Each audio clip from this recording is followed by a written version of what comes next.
Hello there, everybody. Welcome back to Parasocial Pals. I am Papa Strell. With me, as always, is my co-host Nick. Nick, how you doing this Hello. week? Um, I'm all right. I'm just gearing up for probably a really shitty Monday, but Yeah, I'm sorry it's to how hear it that. is. Yeah, you said you got to get up real early tomorrow morning, don't you? So my normal shift starts at 12.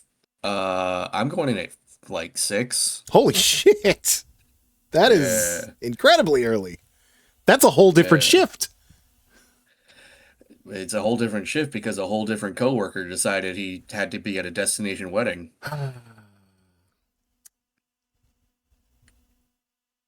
Yeah, that sucks. Sorry to hear that. I I must have misinterpreted. I thought you just meant you had to get up like a couple hours early. I didn't realize it was a whole other shift. Jesus. Yeah. It's not for the whole week, right? It's just Monday. So he's been gone for the last 2 weeks, but the backup of the backup that we had to cover his Ah. shift is done with it. So Yeah, I'm not doing this again. Find somebody else. yeah. Well, we're asking other people to take over his job, so Yeah. it's only so much they can do before it interferes with them. Yeah, eventually fucking shit finds its way down the pipe. Yeah. But he's back on Tuesday, Oh, thank so God. Okay. So it's not like, oh, he called out again, so you got to do this again. I mean, hopefully he didn't get some I illness guess that's from true. He could wherever totally he come is. back and be like, oh, I'm sick. I need some more time off. But that is what it is. Indeed. How was your week? Uh, it's been a week. Took some time off from streaming. I'll be back again probably on Tuesday to my regular video game streams. But otherwise, just playing way too much Slay the Spire. I've got almost 100 hours on that fucking game. Hmm. It's Um, not even out yet. yeah, it's not even out yet. It's if I'm gonna break my no early access rule, it's gonna be for Slay the Spire fucking 2. And who knows? Maybe once I get Ascension 10 on everybody, I'll just fucking let it sit till it's done. I'm definitely starting to feel fatigue, both because I've been playing it so much and because fucking Necrobinder took forever and a day to get to Ascension 9. I'm probably just gonna unlock all the unlocks in the what is it, the epoch section, Yeah, the and timeline then thingy. play around a little, and then just let it sit until a new character comes out. Yeah, we'll see how long that takes. They've been dropping like weekly updates in the betas at least. Yeah, which is really funny that the beta has a beta, but that's just kind of the world we live in now. Yeah. Um. But I'm Oh, ready I for need some to new video take care of. games. Gotta take care of my dog for a sec. Okay, yeah. Go ahead. I'll fill the dead air. Yeah, I'm looking forward to this week. We've got frickin' Capcom's new game, the title of which has escaped Pragmata. Such a that sure is a title. Looking forward to Pragmata this week. And then my wife is really looking forward to Tomodachi Life. So thankfully Pragmata is on things that aren't the Switch 2 because I'm gonna have to give that up for a while. While my wife has her Yeah, I'll fill. probably I'll probably pick it up on the PlayStation. Yeah, I'm the demo ran really well on both my PCs, so I think I'll just grab it on there, and that way I can play up in my room or down in the living room without much issue. Yeah. I expect it'll be a fun game. The demo was Yeah, fun. the demo was a lot of fun. If it's more of that, then looking forward to it. I'm I curious think if there will be any hardcore Mega Man references or not, because they sure have been going back and forth on that. they are certainly aware of the comparison, but I don't know. Capcom will probably just put a Surfbot head in there and call it a day. Honestly, at this fucking point, I'll take it. What do I have? We got Mega Man Star Force Collection before I could get 3 Mega Man Legends games on a single fucking disc, so The funniest thing they could do is a Frank West costume, let's be honest. Be great. What? Dress the little girl up like Chuck? Oh yeah, you could dress her up like Chuck. You could dress her up like Chuck's daughter, whose name I forget. Um, I feel like there was a chimpanzee in that game. Maybe I'm crazy. There was a tiger. There was I a remember tiger. That's right. That was in the second game. Give her a little tiger You, costume.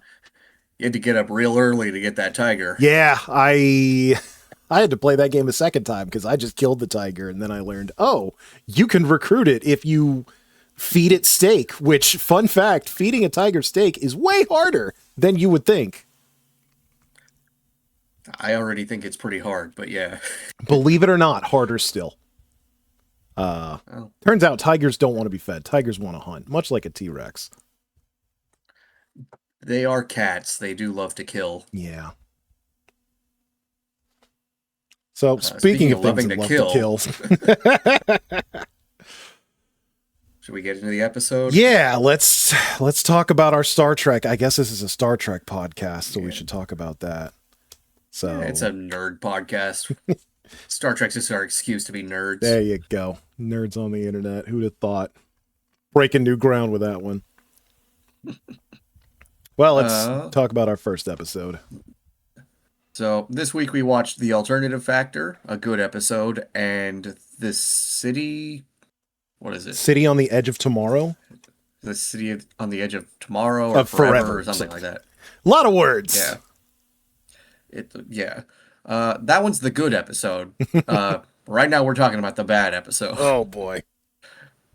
All right, so The Alternative Factor, our main characters this week is pretty much Kirk mostly. Spock and McCoy had things to do. I think Scotty had a line. So Actually, I don't think Scotty was in this one. yeah, I don't. He talked. He's in the next one. He had like one line on the communicator, but I don't think he was ever shown.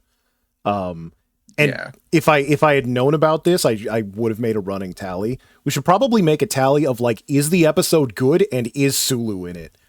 I got a feeling those two things might be correlated. I mean, he was in that shitty Easter Bunny episode. I'm shitty. I don't know if I'd go that far. Anything with Okay, McCoy. This one is much less entertaining than that one. Fair Yeah. point. This is way less entertaining. Anyway. Yeah, but our main guest star is Lazarus, a man from another time, another dimension, another place. Another place, another space. And there's also the other Lazarus. Lazarus same 2, actor. Electric Boogaloo. So to get into the quick synopsis, it's a Jekyll and Hyde story. The crew encounters a weird space phenomenon that what do they say? They say it blinks like It electromagnetism winks. and yeah. Everything winks out. Very. So there's a weird special effect they do when the winking happens and it looks like a space butthole is like overlaid on the screen. So a winking butthole. Yeah, a winking space butthole. Oh man, hang on. I got to change the podcast title. Yeah, we're not doing that. It messes up gravity and electromagnetism everywhere, and they track it down to a planet. And on this planet, they find a man, and the man is has the worst fake beard I've ever seen in my life. And already that is a high bar to clear considering we just saw a Klingon. Yeah, so they find him. He's ranting and raving like a crazed madman. They bring him aboard the ship. He insists there's like a dangerous humanoid being out there who's trying to kill everything and everyone. He kind of leads them on a weird wild goose chase and lies to them a lot. And then it turns out that he's actually chasing his doppelganger from another dimension because he's crazy and wants to kill him. His doppelganger is actually the good guy from an antimatter universe, and if they ever make contact, everything will explode in both universes. 2 universes for the price of 1. They end the episode and resolve the conflict by making them fight like Jet Li inside of a temporal corridor. Yeah, That is basically between both dimensions.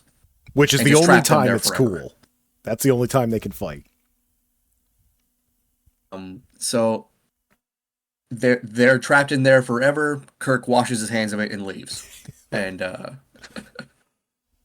I don't think there's really any like moral or meaning to this episode other than like bringing up some guy heard about antimatter explosions and wanted to write a story about it. Yeah, and I don't trust weird guys in spaceships.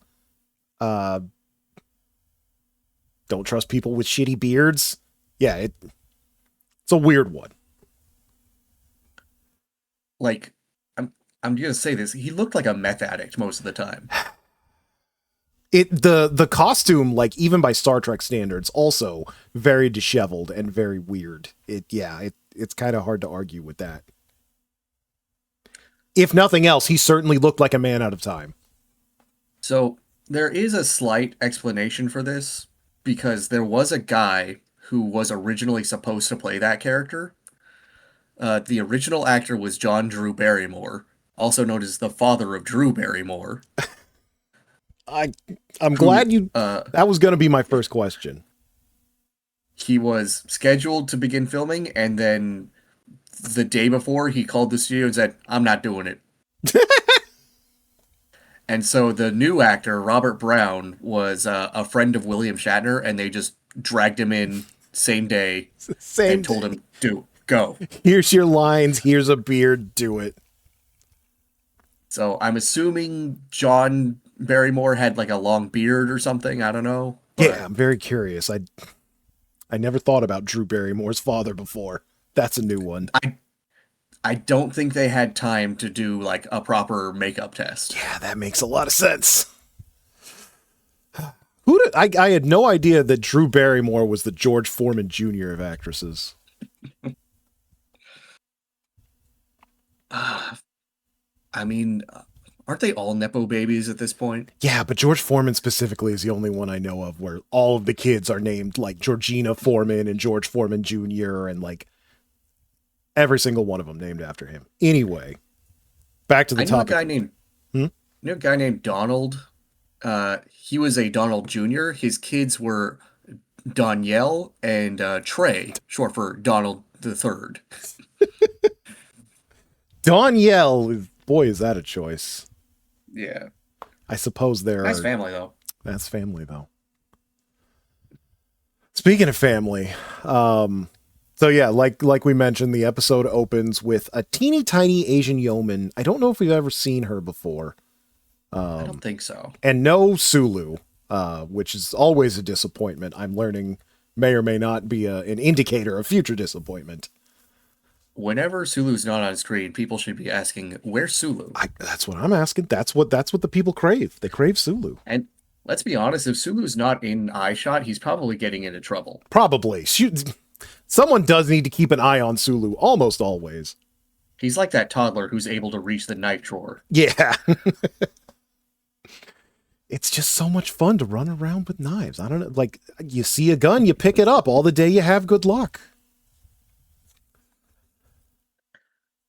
So, Anyway, like, they're doing some sort of scan on a planet, and then the full screen butthole effect happens. Everyone on the ship feels it. It seems like the whole ship is rocked by it, and I don't know how much they were leading into that. But naturally afterwards, Kirk is asking like, "Hey, Spock, what happened?" Spock's like, it says here that the planet didn't have any mass for like a second. So I don't know, Captain." Kirk very disappointed that Spock doesn't know how to explain shit that's never happened before or since. yeah, I think this kind of comes up a lot in this episode where Kirk's like, "How is that possible?" And Spock just goes, "Oh." Spock's like, "I don't know, man. I've been here just as long as you." Which And honestly, it comes up a lot in Star Trek because they're always encountering godlike aliens. yeah, and like thinking about it, I do appreciate that. Unlike in later Star Trek, people don't just immediately go into speculation. Spock's like, "I don't know," and then Kirk is like, "Well, can you speculate?" And then Spock is like, yeah, I guess maybe the universe just fucking stopped for a second. Like, obviously, that'd be a crazy thing to say, but if I got no other ideas. And I feel like later on in Star Trek, we just jump to the fun part of explaining things because we have shit to do in our 44-minute runtime. Yeah, later Star Trek will just straight out say what's happening Mm-hmm. with a lot more words too. Yeah. But the bigger thing that happens after this weird universal winking out is that they get a call from Starfleet saying, "Hey, something just happened all over the fucking universe, and it's right by you. So check it the fuck out." Getting the call from Starfleet is like, is your guys' internet out? Hey guys, Is is it down for Steer you down? two? Is YouTube down? Down for you two, or is it just us? Yeah. So Can you guys go reset the router? I You're again closer to it. one of those weird things that isn't explained, it doesn't need to be, is Starfleet somehow knows on the other side of the galaxy, hey, the problem's by you, so figure it out. Yeah, I wonder how often that happens to the Enterprise and it is somebody else's problem. Yeah. It's like, oh, I guess the Defiant over there is handling it. It's not our. Yep. Thank God we got other shit to do. We just lost our artificial gravity for a split second, but whatever. Yeah. Yeah, it's fine. Somebody will figure it out, Also, right? I mentioned it when we were watching, but like a lot of people probably died because of those incidents. Oh yeah, like if it's something so powerful that it, like, I think Spock said that the planet had zero gravity for a second, like, yeah, that definitely could have fucked up with things that resulted in death. Like, just grandma cleaning her cabinets on a step stool probably fell off and died. Or, I don't know, anyone who's on life support. Yeah, like anyone that was falling or floating or in a precarious position. Yeah. But In again, an the only people in airplane the or universe whatever. that matter are on this ship that we're watching right now. Yeah. So I think Spock also picks up like a life sign on the planet that wasn't there before. So that's when Kirk's like, all right, I guess we need to go down there and figure out what's going on with the universe. So he grabs his crack team of Spock and 5 red shirts. Who disappointingly did not die horribly. Yeah, there were 5 of them. I thought at least one of them would die. One of them was fucking ripped as shit. Oh, yeah. Dude was busting out of his Yeah, uniform. they did not have big enough Starfleet uniforms for that guy. But yeah, they teleport down to Vasquez Rocks. I mean, the alien planet. And after a cursory look, they find like a fucking Jetsons ass spaceship. Which, does the Jetsons predate Star Trek? It might. I think it does, actually. That's what yeah. It's such a stereotypical looking spaceship that is almost disappointing to see in Star Trek. A little bit, yeah. It's like Star Trek, like the Enterprise. I feel like, maybe this is just because I'm young and uninformed, but it felt like a very fucking nouveau interpretation of a starship at the time. And this looks like what you would see in a parody of the 1950s starships. Yeah, this is like what you would see in like a fucking, I don't even want to go so far as to say Saturday Night Live parody, maybe like a fucking All That Nick at Night parody. It's very cheap looking. But again, this is not the budget episode. Yeah, they had outdoor shots they had to do. So in addition to finding the spaceship, they also find Mr. Shakespeare in the park. Yeah, he's up on a cliff and he's immediately starts shouting at them, and he falls. He He falls, just trips and falls. He falls a pretty Multiple good times distance. he falls. Yeah. Yeah, I think he. Is this where he sustains an injury? No, I think he just knocks himself out. He's before the bandage part. Yeah, I think this is before the bandage. Like he hurts himself a lot. Dude is incredibly clumsy for reasons I guess we'll find out, but still aren't explained. I have questions, but we'll get to that later. But I don't recall if he ever actually introduces himself as Lazarus. They just start calling him Lazarus at some Yeah. point. Cause he gets down there. I think he tells them like, "Oh yeah, it's fucking Satan, devil incarnate, they're trying to kill me," and then just sort of passes out. And then they take him back to the ship and start calling him Lazarus. Yeah. I think they start like questioning him in the med bay and like he's not giving any clear answers. Yeah, he's very like just kind of continuing to tell them, no, there's he does say there's like a humanoid, some sort of evil. I believe Satan or Satan like is a phrase that he uses, but he says there's some evil humanoid trying to kill him and he needs to kill him first. And then just sort of like passes out again. Yeah, I forget when he does the switcheroo. I think it's after like McCoy tends to him or something. Yeah, it's definitely after McCoy tends to him. I don't remember if he does it when he's in the med bay or if he like leaves first. Um, I think I glossed over it in my summary, but there's a Lazarus, an antimatter Lazarus that somehow swaps places with this Lazarus a few times throughout the episode. They never explain how or why he's able to do that. okay, yeah, that was And my he question because I was like, how did he do that? it must have something to do with the corridor because they kind of like fight while they're swapping. Yeah, I guess they can. One of them goes through the corridor and swaps places with him, even though you need the ship to go to the corridor. I think maybe, but also it fucking whatever. None of it Yeah. matters. Yeah, so Lazarus A gets like a head injury at some point and has a bandage on his head, and that's how you're supposed to tell the two apart. Yeah. Oh yeah, I forgot the he was talking about his cause was holy and the Mm, enemy is anti-life. So yeah, he's on a holy crusade to defeat this evil satanic guy. on an antimatter jihad, yeah. Yeah. And then Spock is like, "Ah, you're a liar." And he's like, "What? You're calling me a liar?" And Spock's like, "Well, we can't prove anything you're saying, so yeah, obviously you're a liar, logically." I think he says like the planet you say you're from does not exist. Oh yeah, he did say he was from another planet.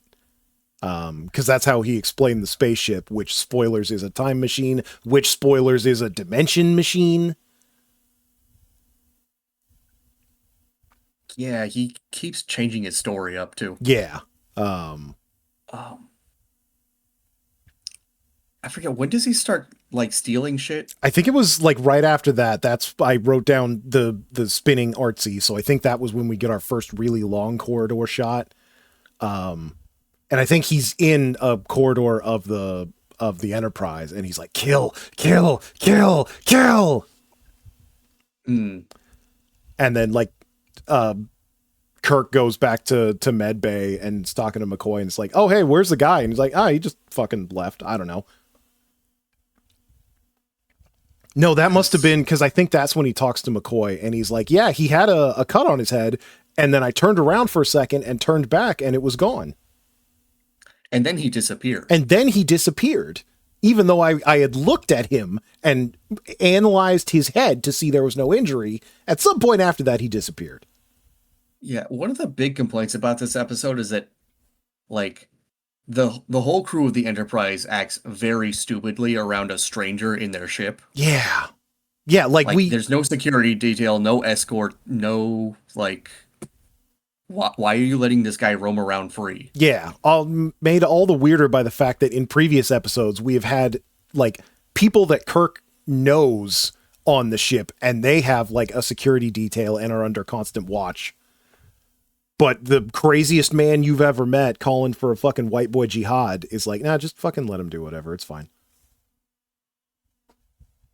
Um yeah, I think it at some point antimatter Lazarus swaps in and like steals their dilithium crystals. Yeah, I think at some point he tells them, like they have a conversation where he's like, "Hey, I need your dilithium crystals. I need him to kill Yeah. the evil guy." And they're like, "Not gonna No. happen, Crazo."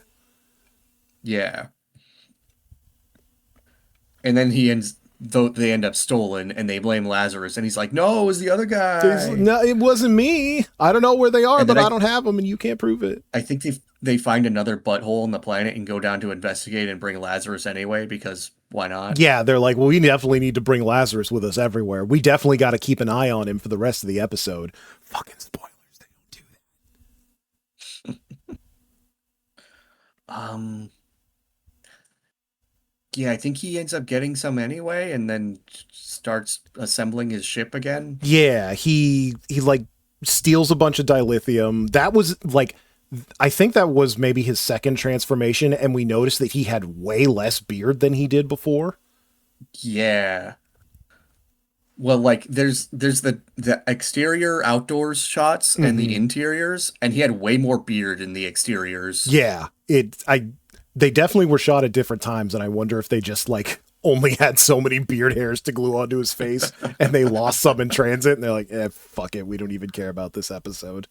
Yeah. I think I speculated that maybe like on the soundstage or whatever they were filming inside, it was really hot and it like the fake glue just didn't stick. Yeah, I could totally see that. In the age of we painted a guy silver and he fucking died, yeah, that definitely sounds plausible. I think we also glossed over the like really extended uh fight scene between Lazarus and Anti-Lazarus Yeah, I on the mentioned it planet. briefly, but it was like multiple minutes long the first time he does that. Like it's hard to describe because they just like invert the colors and they're just like it almost looks like they're dancing together because it's a really slow fight. Yeah, it's a really slow fight. The frame is constantly spinning. Like it's a slow spin, but just like you're not really sure what's going on. And I guess it is supposed to portray that it's like an otherworldly place that this is occurring, but you don't know that yet. So you're just like, why are these two Yeah. purple dudes dancing? Why is this so important that you're showing it to me for 3 minutes? It was really long. Yeah, it It felt just really kept long. going. Yeah, like almost as long as a couple of scenes in 2001: A Space Odyssey. And they kind of do it every time they do a swap, but it's not as extended as the first time they do it. Yeah, it is truncated significantly, thank God, after the first one, but he does do it a few times. Another curious thing is that like sometimes they'll do the swap and the universe will do the wink thing where it like makes everything shake, Mm-hmm. and sometimes it doesn't. And Yeah, I don't know why. yeah, it's unclear if his swapping is causing it or if there's something else. Um, Because there doesn't seem to be anything that triggers the swap either. I don't know yeah, if it's like anti-Lazarus like trying to drag him into the corridor or what's going on there. yeah, it's stuff that is kind of crucial to the episode and never gets explained. No. But I think they Lazarus ends up stealing some dilithium crystals anyway, like Lazarus A, if we want to call him that. Yeah, He goes down to the planet and starts assembling a ship, and Kirk interrupts him and ends up like in Universe B. yeah, yeah. I think just before that, Kirk and Spock are talking about how this is all possible, and he's like, "Well, what if there's a parallel universe? And obviously, we're the Yeah. positive universe. But if there was a negative universe, maybe that explains the unexplainable." Yeah, they insist that it needs to be identical particles meeting each other to cause an antimatter explosion, and I'm not sure if that's true. I don't think that's true. Yeah, I think that's any antimatter and matter making connection would cause an explosion. yeah. It's like again, not a fucking physicist, but from what I understand of the way more college classes you'd expect from a guy with a psychology degree to have to take, it's kind of a like it's not too specific on what you need for matter and antimatter to go boom. And also, I don't think it would cause an explode like just two Lazari meeting would not cause a big enough explosion to destroy the entire universe. Yeah, the all of the atoms in two people to doesn't seem like it'd be enough to blow up two universes. Because they're very clear that this will annihilate both universes if these two Lazaruses touch outside of the dancing fight hallway. And so it's like the stakes are high enough if you say, yeah, it's big enough to destroy the Enterprise. Yeah, or even the But planet, or even the quadrant, or whatever. But yeah, they blow it out to the biggest possible, and it loses a bit of its gravitas in the wake. I feel. yeah, and we don't really get like I think Lazarus uh B negative Lazarus kind of explains to Kirk that like the only way to stop this is to trap Lazarus in a corridor, and like we're both like just kill him. Yeah, like just kill like killing one dude to save two universes. Spock will agree that's a needs of the many versus needs of the few. That's justifiable.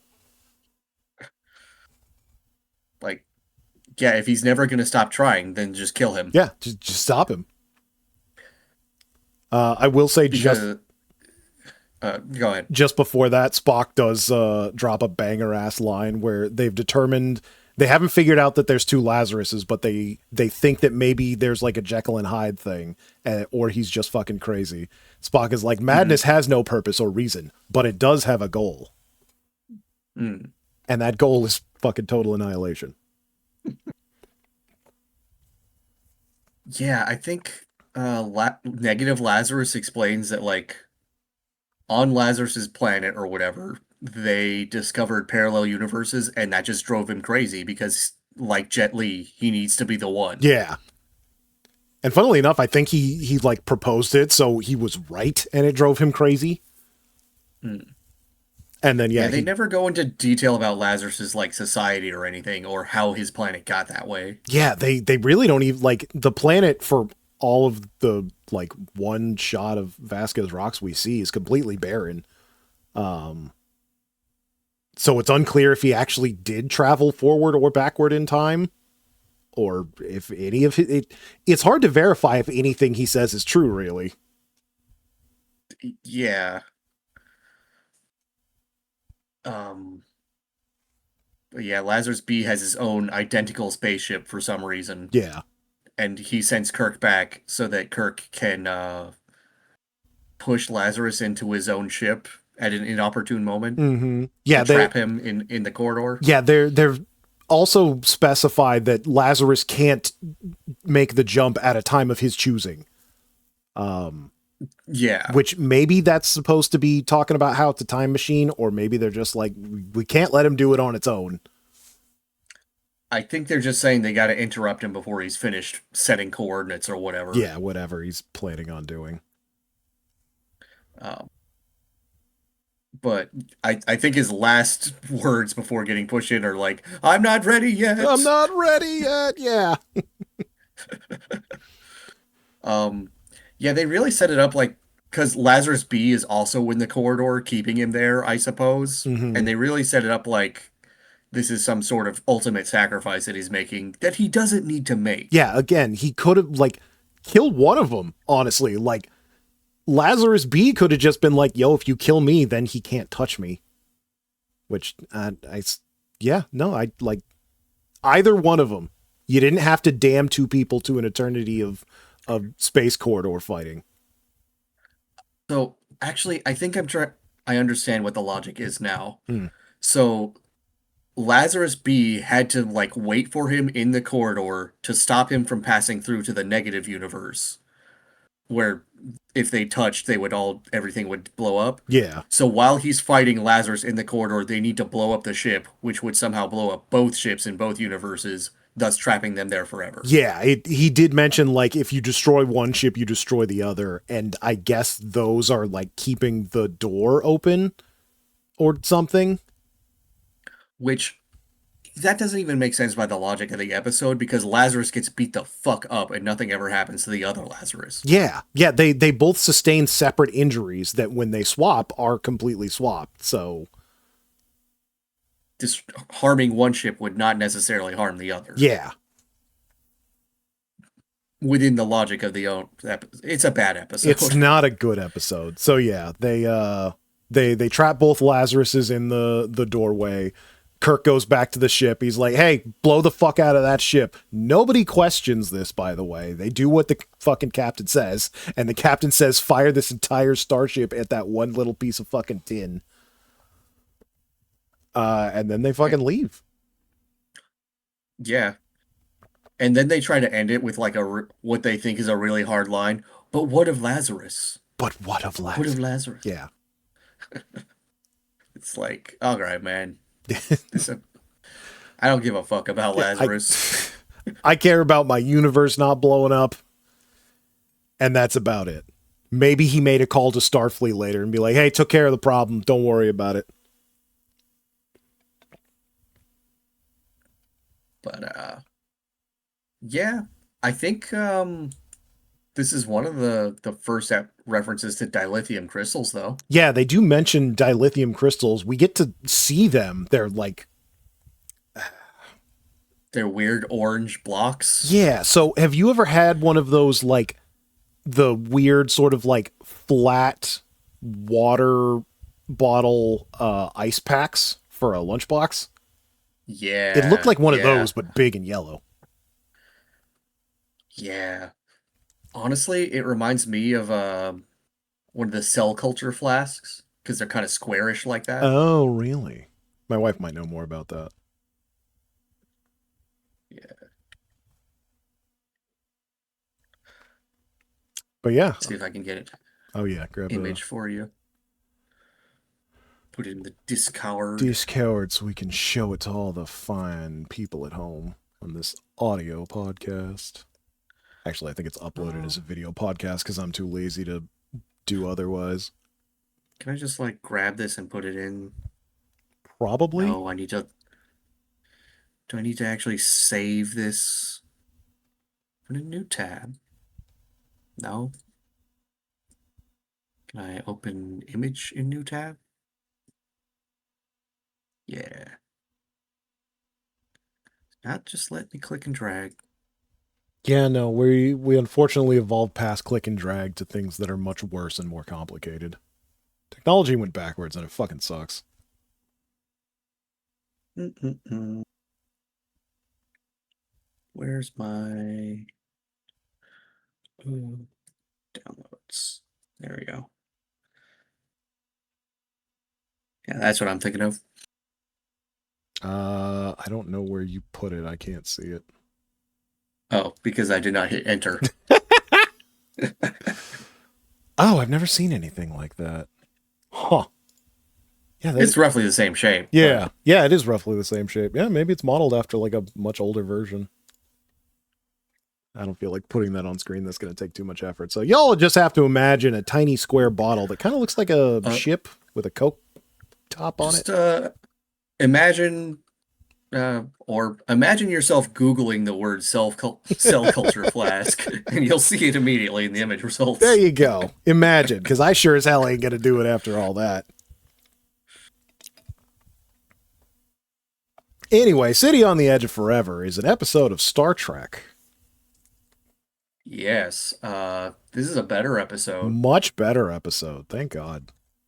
Let's see. Let me pull up the wiki for that one. Yeah, there's not actually a lot of interesting trivia on that one, other than Drew Barrymore's dad deciding not to do that episode probably because it's dog shit. Yeah, that's what I'm wondering. Like, did he finish up the reading the script and like, oh yeah, no, fuck this. This will tank my career. This will tank me, Drew Barrymore's father's career.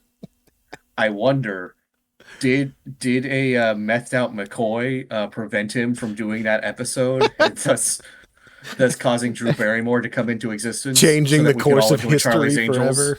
forever. Oh man, if Charlie's Angels didn't exist, how different my life would have been. So, City on the Edge of Forever is an episode written by Harlan Ellison, who some of you might know as the voice actor for Am in I Have No Mouth and I Must Scream. Also the writer of I Have No Mouth and I Must Scream. I didn't realize he wrote this episode. I thought he just performed in it. Nope, he wrote the episode. Wow. Let's see. The major cast of this episode is, well, pretty much everybody's in it. They all get a little something to do. Yeah, Sulu's there. He it's doesn't do much, but he's there. it's mostly the Kirk and Spock show. Oh yeah. But we also have a important guest character by the name of Edith Keeler, Mm-hmm. who has a British accent despite being in New York. Yeah, in like 1930s, 40s New York. I think they say it's like, yeah, it's just before World War II, so it's the 30s. It's like Yeah, during the Depression. yeah. Um, so the short explanation of the episode is the crew is I guess they're getting rocked by like time distortions while they're surveying a planet or something. Mm-hmm. Uh and Sulu gets injured. McCoy comes in with a hypo spray of like the good stuff. Yeah, anti-dye juice. Yeah. He gives Sulu like 2 drops of it and he instantly pops up with a big old smile. And then the time waves rock the ship again, and McCoy accidentally gets himself with his own needle. So Sulu and McCoy are blood brothers now. Yeah. Ugh. Uh, and McCoy immediately goes apeshit. Like he's having paranoid delusions. Yeah. They say he got roughly 500 times the dose that he gave Sulu. Yeah, so He is cracked he's out all hooked on. up on Mountain Dew. Yeah. Yeah. uh, the crew immediately tries to like take him down. He beams down to the planet, and they give chase. And then they find another space butthole, but this one's like a cooler space butthole This one could talk. that actually does time travel. That So, sorry, I'm just thinking of the Daniel Cooler Daniel meme, but with space butthole. um, but yeah, they're having a conversation with the space butthole, and it's like showing them like a clip show of Earth's past, and while they're also trying to calm down McCoy, and McCoy ends up jumping through the portal while it's going, and he winds up like somewhere in time, and I guess Spock was recording the whole thing while it was happening, so he knows kind of the point where McCoy went in. So they asked the godlike butthole to do it again because it can't just like pause or anything. Yeah, That it would can't be just too send them to convenient. where McCoy is, even though it's a time space butthole. I think they ask who it is, and it's like, I'm the Guardian of Forever. I'm You like, don't know me? you don't, how have you not heard of the Guardian Forever? I was very specific about that name. Um, so yeah, they jump through and they end up back in the Depression era. They um in their efforts to try and survive in this era until McCoy shows up because they try to get in like a little bit before him so they can catch him, intercept him. Mm-hmm. But in the meantime, they got to survive. They end up befriending a woman named Edith Keeler who allows them to like, I guess she gives them a job and lets kind of gives them like cheap rent in the place where she's living. Yeah, yeah. She basically gives them access to money and a place to stay. Yeah. So they kind of have two quests now. Spock has to build basically a computer so that he can like better pinpoint where McCoy's going to show up. And Kirk's side quest is to fall in love with a beautiful woman. As is always. Yes, because she's actually like super progressive for her era. She's like the most woke person in the 1930s, Yeah. Not a high and that bar to really clear, and turns yet. Kirk on. Mm-hmm. And Kirk being the like, I guess he would be the center right of the 24th century is actually incredibly woke by 1930 standards. Also true. Um, so they hit it off and fall in love, and then Spock finds out, oh, Edith's gotta die, dude, or else Hitler takes over. Or else literally Hitler takes over.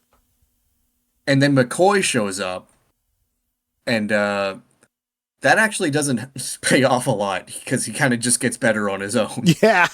Turns out he did just need to fucking sleep it off. It was mostly an excuse to get them to jump into the portal.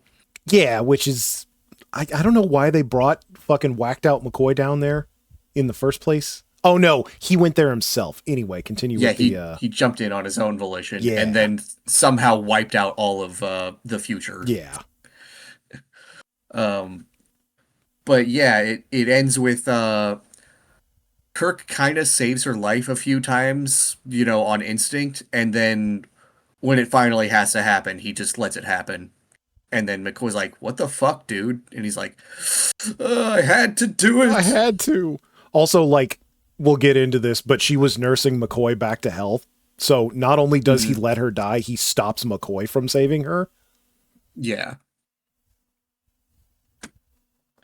Um, and then they exit out from the time portal somehow. I'm not sure Yeah, what the I think at some space butthole was like, yeah, I can bring you back whenever. Just like give me the signal or whatever, fam.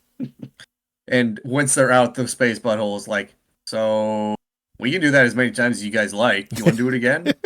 I'm always ready, baby. And Kirk is like, get me the fuck out of here. And then they leave. And then they leave and never speak about this planet again. I'm pretty sure they put up the what is it, the orange traffic cones around the planet. That's Yeah, just like, don't go here. that don't go here or Starfleet will literally fucking kill you. Something that seems to happen more often than you'd think. I'm sure there's a lot of planets that are just like off limits. Oh yeah, But anyway, it's a really good episode. it's a fantastic episode. So yeah, like episode starts off with Sulu, a good indicator. Like you were saying, there's like time anomalies that they're like intently mapping. Sulu gets rocked and like hits his head or something. So they call the doctor up to the bridge, which is like, I don't know why you didn't just send Sulu down, but whatever. I'm not a doctor or a spaceship pilot. Um, but yeah, he uses the magic drug to cure Sulu and then accidentally gives himself way too much. You're not Goes supposed to move a person when they're unconscious, Andrew. okay, yeah, sure. So then yeah, McCoy goes crazy, goes down to the transporter room, gives the transporter guy a double kidney chop. I remember that. Yeah, he gives him like a chop to the kidney and then a pat on the head. Yeah, and that just knocks him the fuck out. And then that same transporter guy sends Kirk down like nothing happened to him. Yeah, he gets back up minutes later and does his job like he wasn't just assaulted by the staff doctor. I was saying when he sent Kirk down, he should have been holding like a bag of space peas to his head. Oh yeah, just like something to be like, man, I got fucked up. So yeah, they teleport down to get McCoy, and for some reason they send like the entire bridge crew. Uhura is there for some reason. Scotty, Sulu, like literally everybody goes down there. I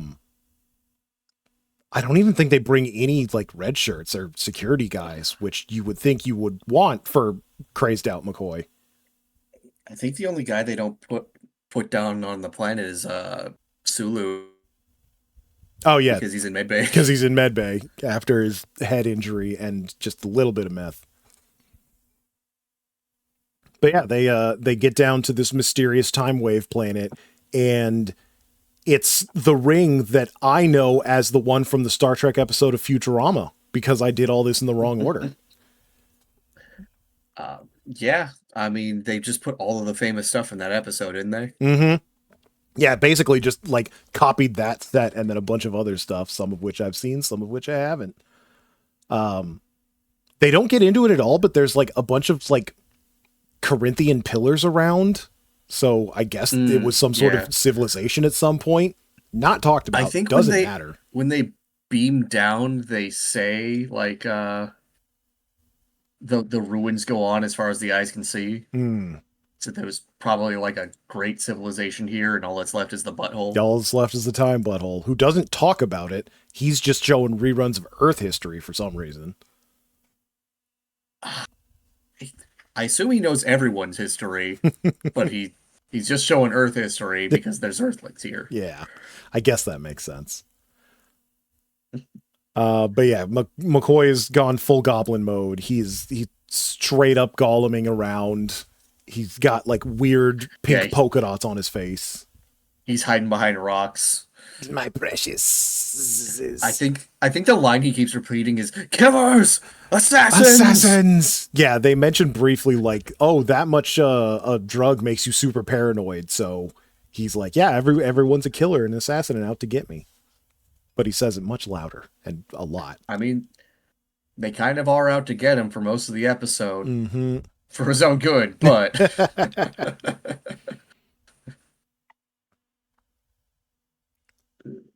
Yeah, I forget the exact um I forget the exactly what happens down there. I know the butthole talks some shit to Spock. Um and then McCoy jumps through it for some reason.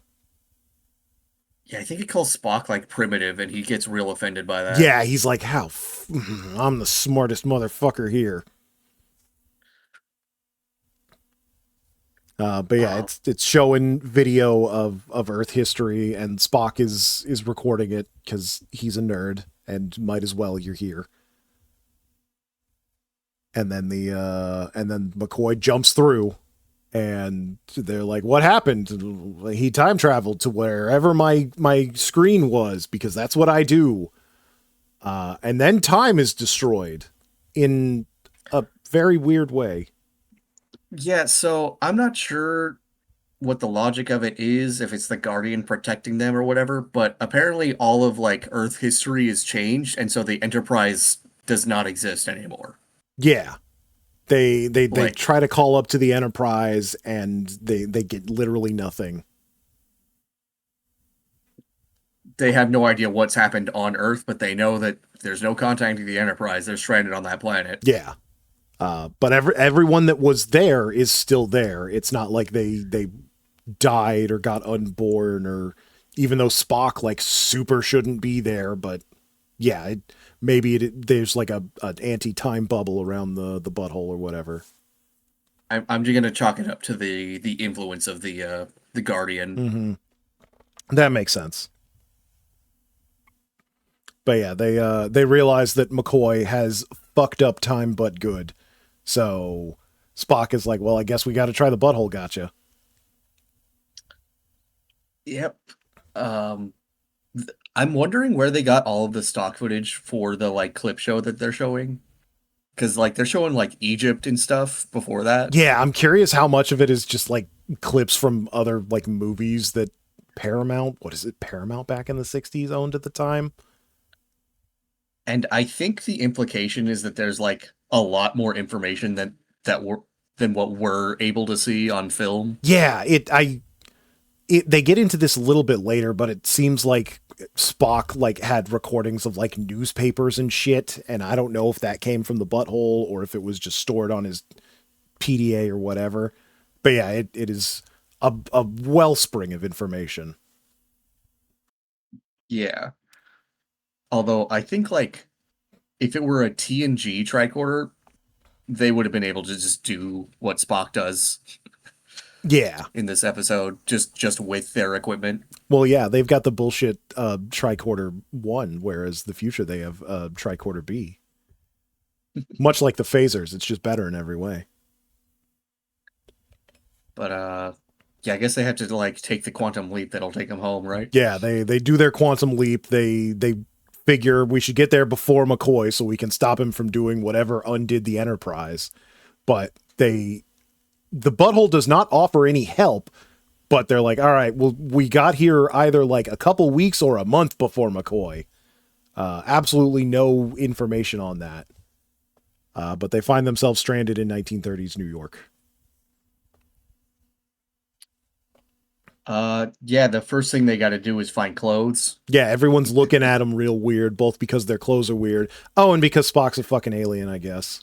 Oh, like an old lady passes by, and the first thing Spock does is like the old like scratching the ear Yeah, thing to hide. to hide his giant alien ears. Like, oh, nothing to see here. I'm None just to see scratching my here, ear and lady. turning my head away from you. Yeah, and New Yorkers, famously uninquisitive, just go about their day afterwards. Like, yeah, fuck it, whatever. Yeah, can we talk about the like production value on this episode and how much higher it is than the last one? Yeah, which is funny because I feel like they've reused this set at least twice, but at least I'm they pretty have it. sure this is a Paramount soundstage that they just had, but Hmm. like everybody's in period costume. They got like old-timey cars out. Yeah, they got Mul whole old timey cars and shit. Lots of extras. Yeah, tons of Um, people in the background. not as actually as much as there probably would have been on a crowded New York street, but you do what you got. Yeah, enough to make it known that it's not empty. Yeah, this is an episode of Miri or anything. Yeah. And like everything looks good, the costumes look great. Yeah, the costumes look great. I'm very curious if someone from the 60s would have been like, oh, they wouldn't have been wearing that 30 years ago. What is wrong with these people? A lot of hobo character actors. So many hobos in New York. Who'd have Yeah, and guessed? they end up finding some clothes on a fire escape that just miraculously fit both of them Yeah, very well. which, and, I don't know shit about New York fucking 100 years ago or now, but they could just climb up a fire escape to get onto a, like, balcony and steal some clothes. Feel like that's not how fire escape should work, but whatever. Um, I think you're supposed to like pull the fire escape up when you're not using it for exactly that reason, but Yeah, that makes sense. I wouldn't put it past a Depression era flop house to just leave it down out of laziness. Yeah. So they realize they need to get clothes. They don't have any money, so they resort to stealing, which Spock doesn't like, but he doesn't have a better alternative. And Kirk's talking about how smart he is for thinking about stealing clothes, and then a cop shows up. Yeah, there's probably one of the funniest exchanges in possibly all of Star Trek Yes. because Kirk's got to come up with an excuse on the spot of why Spock looks like Spock, Mm-hmm. and it's the title of this episode. It's the title of this episode. As as Kirk said, well, obviously my friend is Chinese. My friend is Chinese, and his ears they got mangled in a Mangled in a rice rice picking picker. accident. Rice picking machine. Yeah, My friend, who's a missionary but also a plastic surgeon, fixed his ears, and just like let him fucking ad lib a bullshit story for a whole minute. and Spock just let him do that for several minutes before he decided to nerve pinch the cop. Yeah, Spock stands there silently, and then eventually the cop calls bullshit, and then Spock nerve pinches him. Yeah, I think Kirk calls him out on. Is like, you were having fun, weren't you? You You could were have done that at amused. any time. Not at any time, only when it was really funny. Yeah, I think they escaped to like an abandoned basement somewhere. Yeah, they run away. We do not see another cop in this episode, by the way, despite the fact that No, there's like a whistle blowing and it's implied that they're being chased. they only had the one costume. They only had the one costume. But yeah, they run away, they go into some basement, and then they just change into their stolen clothes. Yeah, they change, and then I think that's when Edith shows up Yeah, she as they're what formulating their plans, and then she appears, and she is immediately the most trusting woman ever, despite Kirk immediately confessing to stealing. well, first he lies and she's like, "Hey, you shouldn't lie." And then he tells the truth. So like these strange men broke into your house and lied to you, but then they told you the truth. So, you know what? I'll give you guys a job because that's what New York is like in 1932 or whatever. Pull yourself up by your bootstraps. Pull I yourself think up as somebody. she offers them 15 cents an hour to clean her basement. 15 cents an hour for 10 hours a day. A steal at the time. But yeah. I mean, they really perk up at like 22 cents an hour. Oh my God. I could get you guys 22, but you got to leave right now.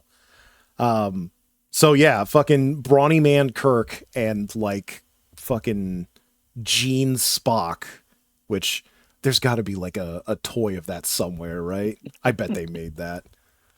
They have to have. Um, they agree to having a job because they need money to buy computer components. Because Spock is like, yeah, I can probably get more information, but I need a computer. And Kirk is like, this is the 30s. What the fuck is a computer?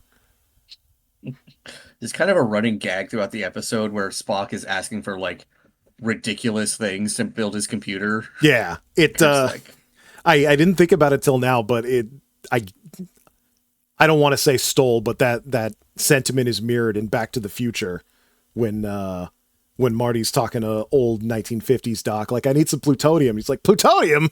Listen here, future boy, maybe in 1985 you can get that at any corner drugstore, but here in good old 1955, that's impossible. I think Spock at some point asked for like 5 pounds of platinum. Yeah, And he's even like, today, that would be a ridiculous yeah, ask. he's like, I need platinum, just 5 or 6 pounds. And this is after Kirk has not to eat but bread and water. Oh, I think at first Spock is like reluctant to build a computer, and Kirk's like, "Well, I guess you're just not smart enough to do it, huh?" Yeah. Dang, I thought you were up to that kind of challenge, Spock, but I guess I was I wrong. guess I was wrong about how smart and cool you are and totally unmanipulatable.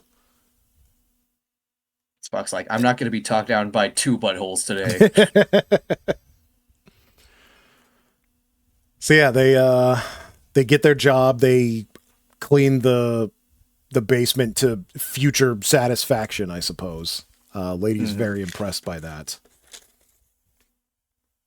Um, is this at the soup kitchen? Yeah, so it's at the soup kitchen. They go upstairs to eat their possibly empty, possibly not bowl of soup. And Depends on what take it is, yeah. yeah, they're a little surprised that the food is free, and Um, then are told, well, you don't pay with money. you gotta listen to this You got to broad. listen to this broad talk If about she really wanted to help a pacifism. fella out, she would, yeah, know what I mean. Know what I'm saying? Yeah, the one time Kirk is being not sexist, he's like, shut the fuck up. He's like, shut up. Listen to this nice lady talk about pacifism and eat your free soup. And then she gives the most on the nose, like 60s idealism speech Yeah. possible. Mm-hmm. One day we're going to fly to the We're stars. gonna go to the moon and do the other things. They will discover technologies that let us feed everybody. Yeah. You Crazy don't need to go to idealism. the stars to do that. You really don't. In fact, it's not really helping.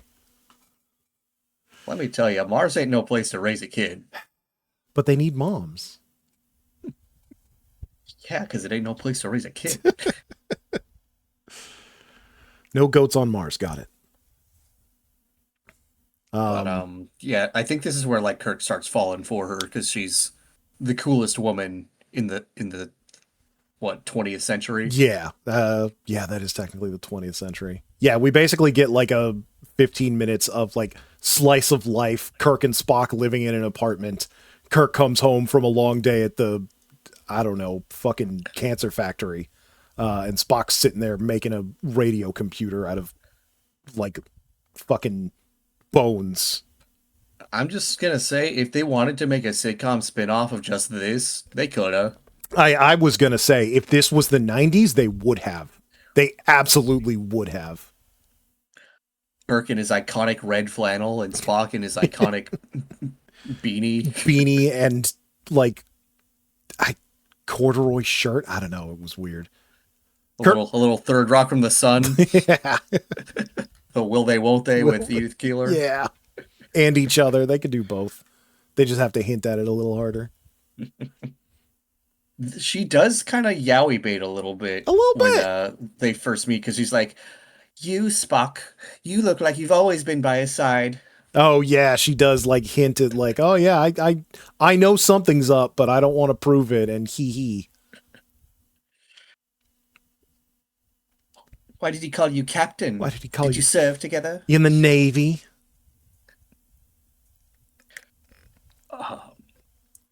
I'm a little bit lost on the order of events here. Yeah, they make their radio, they do some stuff.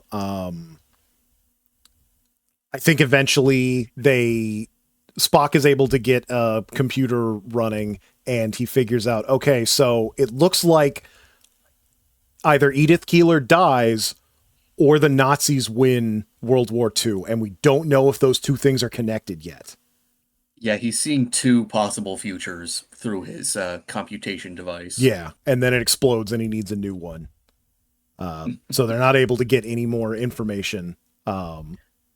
But he floats the idea to Kirk of like, look, man, she might have to die. And Kirk's like, you don't know that yet. I love her. Yeah, I'm not sure if they explain it, but like Spock says that they were drawn to this location for a reason or something. Oh, yeah. They talk about how like time flows like a river and everything is just sort of pushed together. I think that was more to explain like this is where McCoy is because otherwise we're super fucked. Yeah. But they determined that for whatever reason, Edith Keeler is the central pivot point of this timeline, and whatever McCoy is going to do to fuck up the future is going to happen around her. Yeah. Or I think he learns that like she like meets with the president or something. I don't think they learned the losing World War II thing yet, but they're like either she's gonna do great things or she's gonna die. And they don't know which one is they don't know which one is which. So they're like, all right, well, I guess I'll get you more computer parts and you figure out which one is which while I go continue to hit on this soup kitchen lady. Yeah, Spock raises the possibility of like, hey man, it might be the one she dies, which is the future we need. Yeah. But Kirk ain't ready for that yet. No, he's too busy falling in love. Yeah. I think this is around the time that McCoy does finally show up. Yeah, he just like leaps through a wall into an alley. And that's something else that Kirk and Spock talk about briefly is like, we still don't know if McCoy is even here. Like, this is New York. He could have shown up and we wouldn't fucking know. Yeah.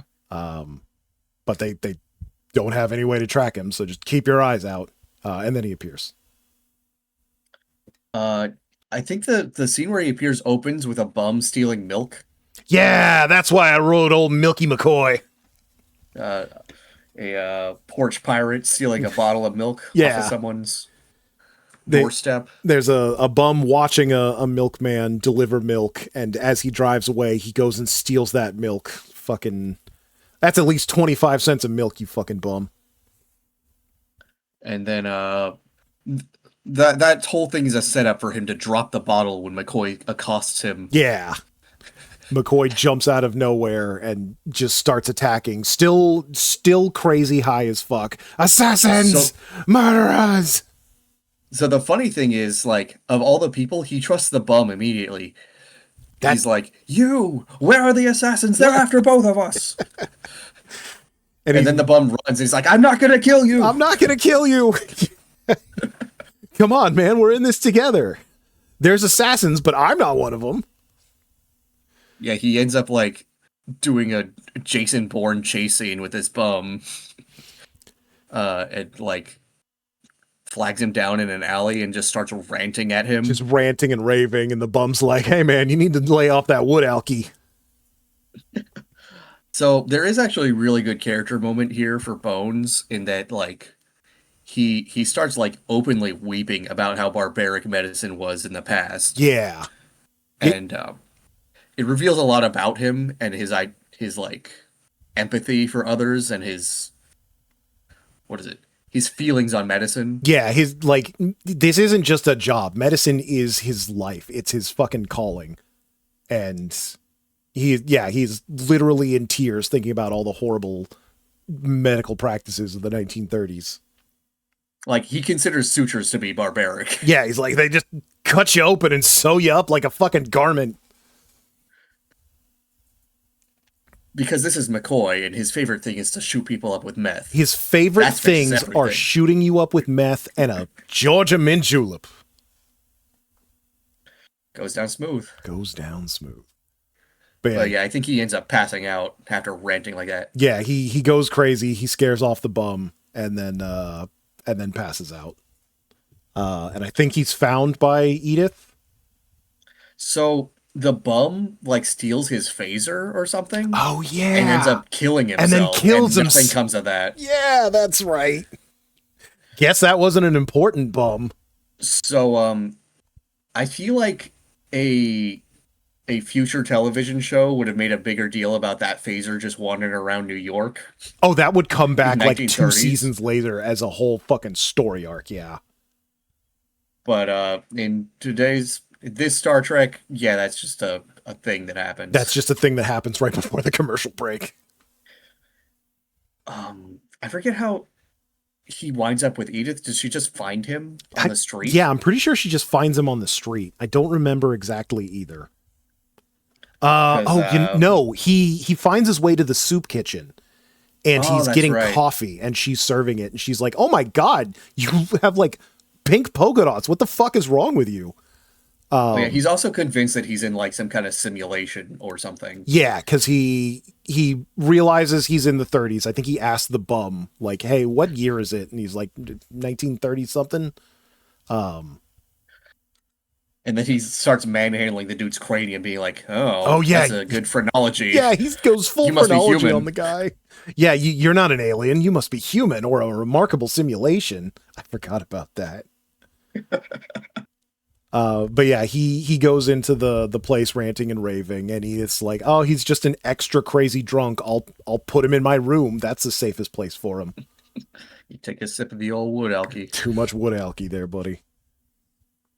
Um, yeah, I think he just ends up like crashing at her place, and she somehow nurses him back to health. Yeah, he doesn't get any crazier after that. She nurses him back to health. I think Spock shows up to take her place, like right after she takes McCoy away, as a little like, haha, he's there, but they don't know it. Yeah, he's like working in the back of the kitchen or something. Yeah. Um, yeah, they have kind of an exchange, and he basically tells her he's from the future, and she laughs him off. Yeah, she's like, "Ha, you sound like these other guys that I hired recently. That's weird." And he doesn't question that. Yeah, he doesn't think that she's real. He's more like, "Yeah, this is a simulation or like fucking whatever." You'd be surprised how right he would be most of the time with that assumption. Oh, is this the part where she almost falls down the stairs? I think it's just about this part, yeah. So I think like after that, we get the confirmation that yeah, no, if she lives, then she stops the United States from entering World War II, and the Yeah. Nazis develop nuclear weapons first and win.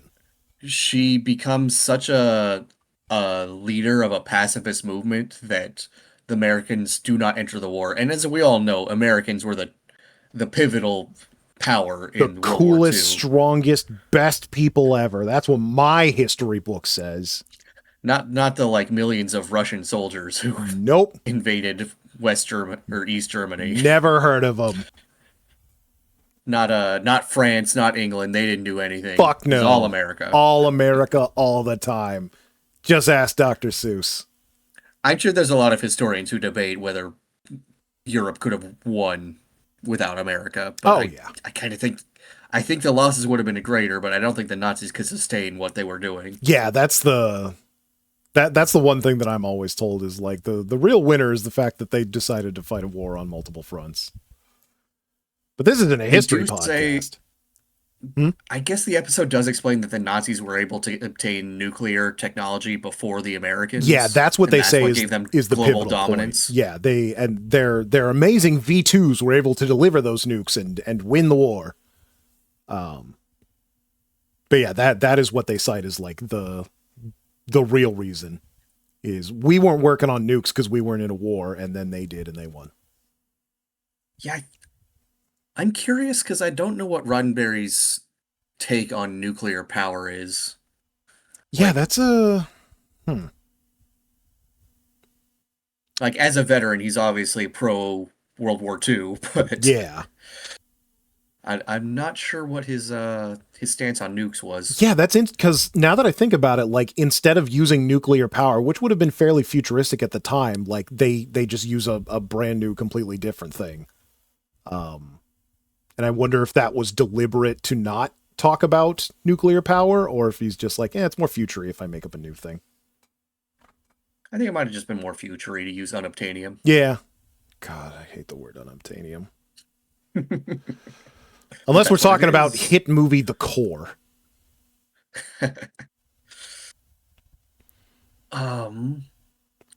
So is this when they go on their date? Yeah, so I think this is when he's like, all right, Edith has to die, and Kirk doesn't want to. And then he like, well, I'm going on a date with her. And I think just before that, she's talking to McCoy, and she's like, oh, well, I've got somewhere to be with a young man. A young 35-year-old man. Young 35-year-old man. McCoy is pretty much back to full health. She still has not told either of them about each other, despite the fact that she mentions like, oh yeah, you sound like these two guys that I talked to. They're a bit weird too. Yeah. But yeah, then she heads over to Kirk's place for their date and nearly falls down the stairs. Yeah, she almost trips. Kirk kind of instinctively grabs her because that's what you do when someone's falling down the stairs. Yeah. And Spock's like, hey man, maybe that was where she was supposed to die. He's like, dude, maybe she should have died. And Kirk's like, no. Nah. So Kirk wrestling with like the eternal struggle of winning a war or the love of a woman. We've all been there. I mean, I think Napoleon has, but he's French. He does both all the time. He's Josephine. Josephine.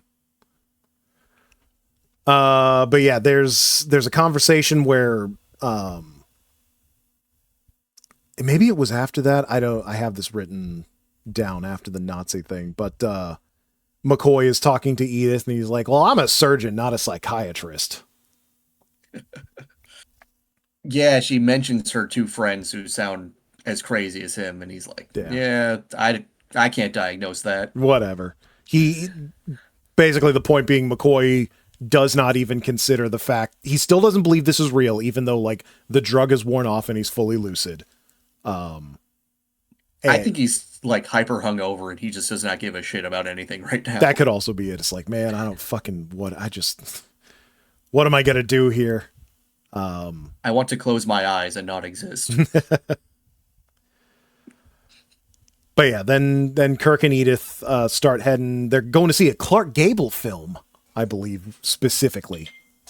Yeah, McCoy doesn't know who Clark Gable is. Yeah, she's saying it's a Clark Gable film, and McCoy's like, who?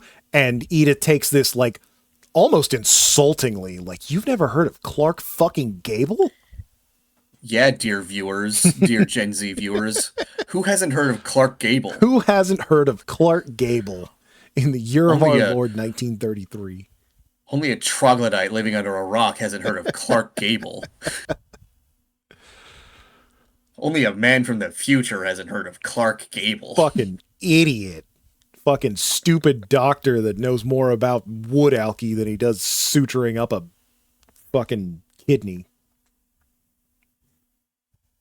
But yeah, they're on their way to their Clark Gable film. I think this is the point where she finally lets slip, like, oh yeah, I've been hanging out with this guy named McCoy. And Kirk is immediately like, McCoy? James McCoy? What was his first name? I don't even fucking remember. Leonard. Leonard McCoy, that's right. And she's like, yes, how do you know? And he's like, I gotta go talk to him. And they're just happen to be like right across from wherever McCoy was, which I think was like her office at the soup kitchen or whatever. Like the first thing he does is shout across the street, Spock! Spock! Oh yeah, by the way, since Spock is Chinese, he can just be named Spock. They don't bother with a fake name for him. Yeah, no. It's or a perfectly cromulent Chinese name. It's, yeah, the most. I take your word for it. That's me, Nick Spock. Nick Spock. There you go. We've got your whole name and backstory now. I'm so doxable. So doxable. So yeah, he goes yelling for Kirk, and then Spock just happens to come out the door, and they have a touching little reunion. They finally found their missing McCoy. Yeah, and then Edith starts across the street very slowly as other cars moving at like 30 miles per hour go down the street. Yeah, like it's not a terribly busy street by any standards. But she starts walking towards them because she's like, "Oh, you guys know each other. That's cute." And McCoy notices a car coming and he moves to like intercept, and Kirk stops him. Yep, And Kirk. then we hear a car crash and a squelch. Yep, little like old timey horn honk and a squelch in a car crash, and then it's over. Yeah, and then McCoy, he's kind of a jerk about it. He's like, dude, you stopped me. Do you know what you just did? Yeah, and granted, McCoy doesn't know any of this yet, so I think it's understandable that he's like, "Hey, I'm trying to save her life. What are you doing, bro?" But it's like, if he had went to go save her life, wouldn't he have also gotten hit by the car? Maybe he did. Hmm. They yeah, like they didn't get into it because I guess it didn't really matter if McCoy lived or died, especially if it like undid history. Yeah. But But also, you could just have yelled at her to like, "Hey, stop! There's a car." yeah, that's the other thing is like it was completely avoidable without physical intervention. Like, hey, stop, yell at the car, yell at the woman, anything. But Well, if we want to be nerds, there's multiple ways that they could have preserved the timeline while keeping her alive. yeah, yeah, Like, I don't know. When they exit, the butthole offers them to go again, and they could have just gone and been like, "All right, we're assassinating Hitler this time." yeah. We're just gonna kill Hitler this time. We'll figure this thing out.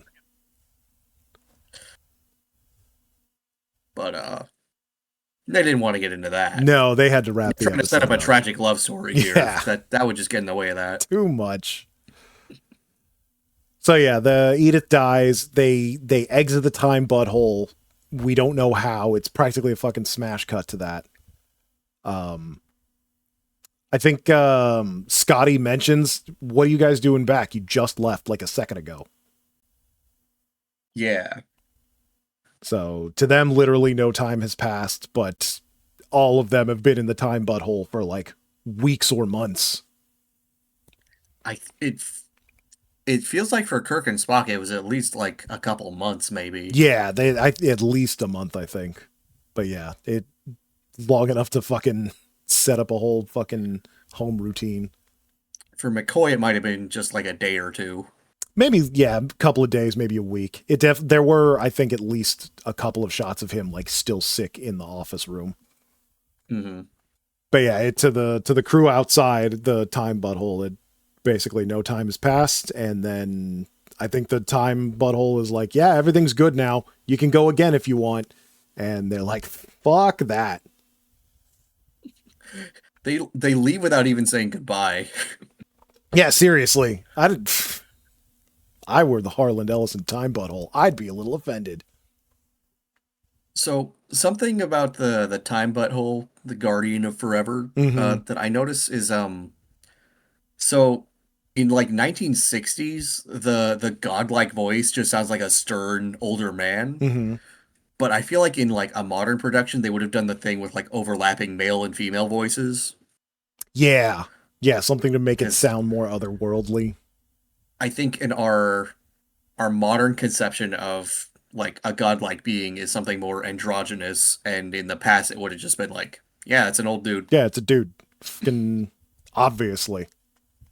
Yeah, I could see that. Because he also just sounds like the announcer at like the railroad of Disneyland. Yeah, it there's no effects, there's no filter, there's no nothing. It's just a dude with like a slightly echoey voice. But But yeah, yeah, that's the episode. yeah, they go back to the ship and leave the butthole, and then credits roll. I don't even think I don't think the camera ever goes back to the ship. They just fucking leave and that's it.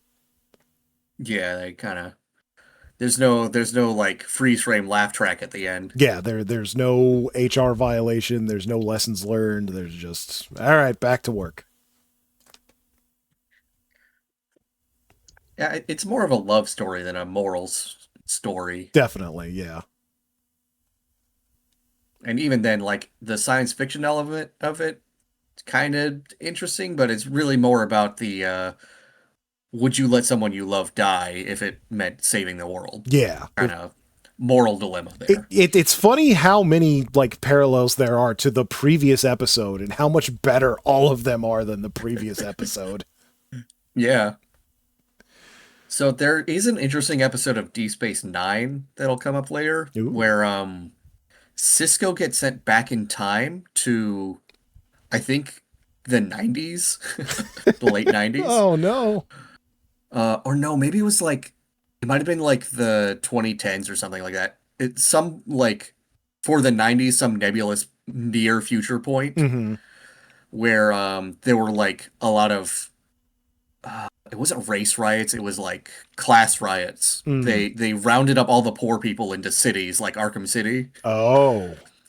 and so there was a revolutionary leader that Cisco meets in the past, and that leader ends up dying, and Cisco kind of fits his description close enough that he ends up having to take his place in the timeline. And Cisco knows for a fact that this guy dies in one of the riots, Ah. leading to like a whole renewed like resurgence of civil rights. Ah. He ends up not dying actually, but Cisco or the the the guy? moral it's like an interesting callback to this episode where it's like what sacrifice are you willing to make to preserve the future? Yeah. Are you willing to sacrifice yourself so that the future can go on as it was supposed to be? And honestly, I feel like as far as the moral dilemma goes, having this being a romance story kind of weakens that dilemma. Yeah, I definitely, especially like when it's a personal sacrifice, there's a lot more there than, oh no, I like this lady. Yeah, I Because agree. like the question of are you willing to kill an innocent person that you barely know to preserve the future? And that's a big moral question. Yeah. Whereas would you kill somebody you personally know who you know would probably prefer the Nazis not to win? Hmm. Yeah, or even like before that, would you sacrifice yourself for a cause you may Yeah. or may not believe in because you know that it will lead to a better outcome?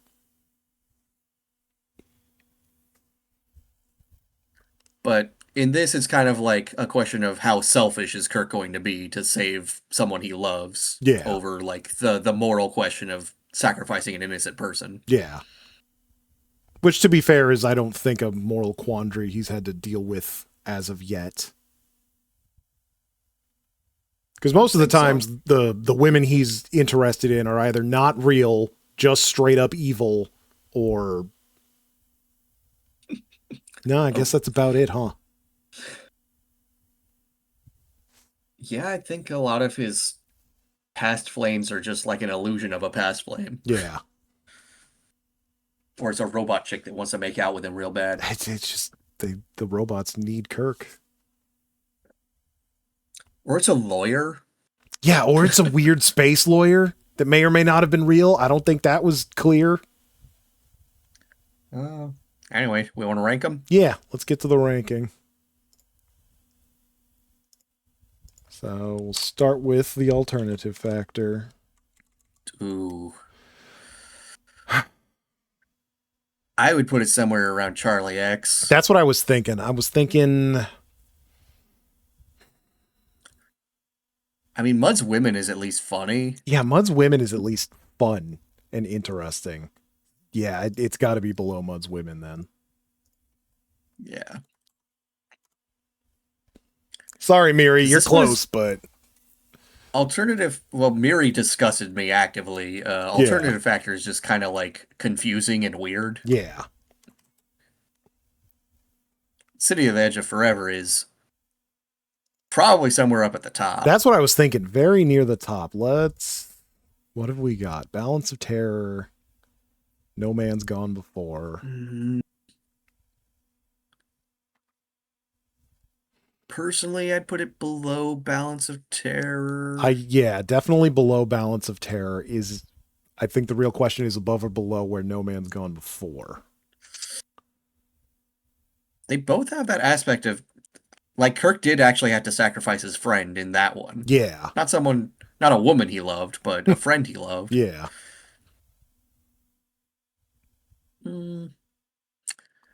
I feel like it's above Where No Man Has Gone Before just because the actors were more settled in their roles, Yeah, better performances, better effects. yeah. I don't think that's necessarily a fault of the episode, but yeah, I agree. It's functionally better overall. No fight scenes in this one, but I'll Hmm. forgive that. That does knock it down. But we do get some That iconic lines. yeah, there is the brief altercation with a cop. Yeah, and the Actually, McCoy does beat up one ensign, Yeah, McCoy does double chop an ensign and kind of sexually assaults a hobo. but what we really could have used was Kirk tussling with a Goblin mode McCoy. Yeah, that is a shame that we didn't get a full on Kirk versus Goblin Coy.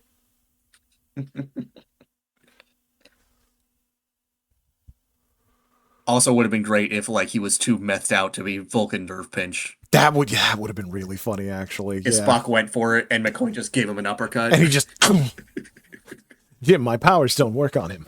I don't know what to do. Jimmy's all high on bath salts. He's high. He's high on space bath salts. You don't understand. It's the greatest 9 medicine known millimeter to bullets do man. nothing to him.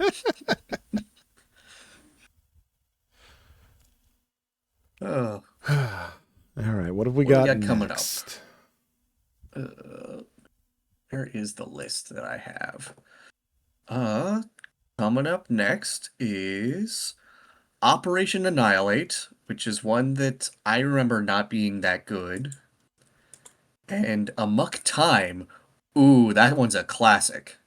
Is AMUCK?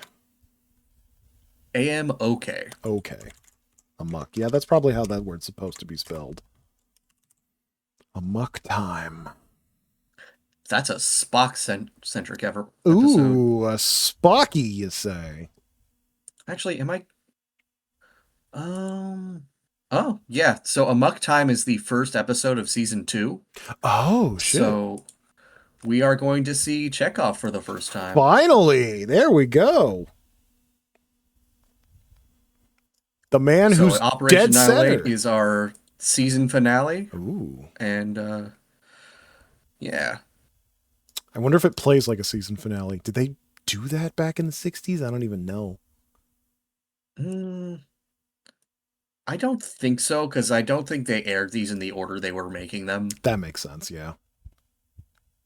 Stuff was just kind of all over the place. You could do a lot.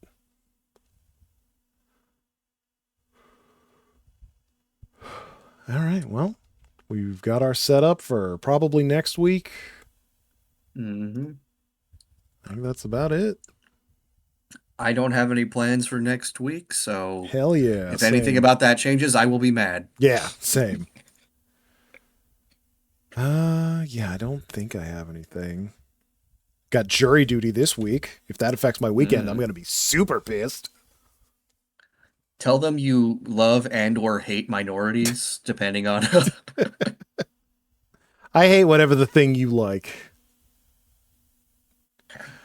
I am extremely biased in one direction. I will not reveal which direction. I will not tell you which. I think that's literally illegal now. Behold my shirt with thin blue lines. There are several of them. Take your pick. Take your pick. Jesus. Got the thin green line for forestry workers. Asking Really a- biased in their favor. Asking a lot of questions my I am an unbiased observer shirt is answering. All right, Mr. Watcher. Look, man, all I do is watch. I don't touch sometimes. I don't touch unless it's Marvel 3D slop. Yeah. I think there's a whole like second or third season of that, but I've heard literally no one talk about it. I mean, they just put Captain Carter in there too much. I mean, it'd be nice if she did more, but yeah, it was basically the Captain Carter show with some side quests.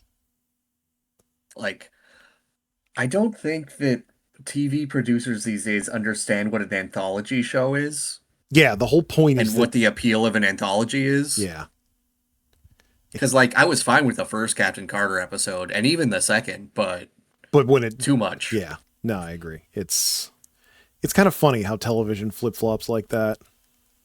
There's at least a couple of shows from the 90s that were like mandated you cannot have storylines. Every episode must be fucking self-encapsulating. Oh, that's because they got all their money from syndication Yeah. and reruns. Well, that's when you could syndicate a show on 2 seasons because they were 50 fucking episodes a season. Mm. And these days it's all about Netflix binging, so they need every episode to lead into the next to keep you I watching. guess so. You gotta keep not clicking the stop button. But that's enough whining from me. That's enough whining about the state of television in this day and age. We're just two fucking boomers Two complaining about media 30-year-old boomers. Back in because my the real fucking problems day. in the world we can't do anything about. Back in my day, Star Trek was good and videotapes were rentable. All right, Mike Siskloska. I wish I was Mike DeClazo. Then I'd have to live in Pittsburgh or New fucking wherever. Wisconsin? Milwaukee. I don't know. Whatever. Yeah, they're from Wisconsin. Wisconsin. All right. Enough talking about things better than us. Have a good one, everybody. Goodbye.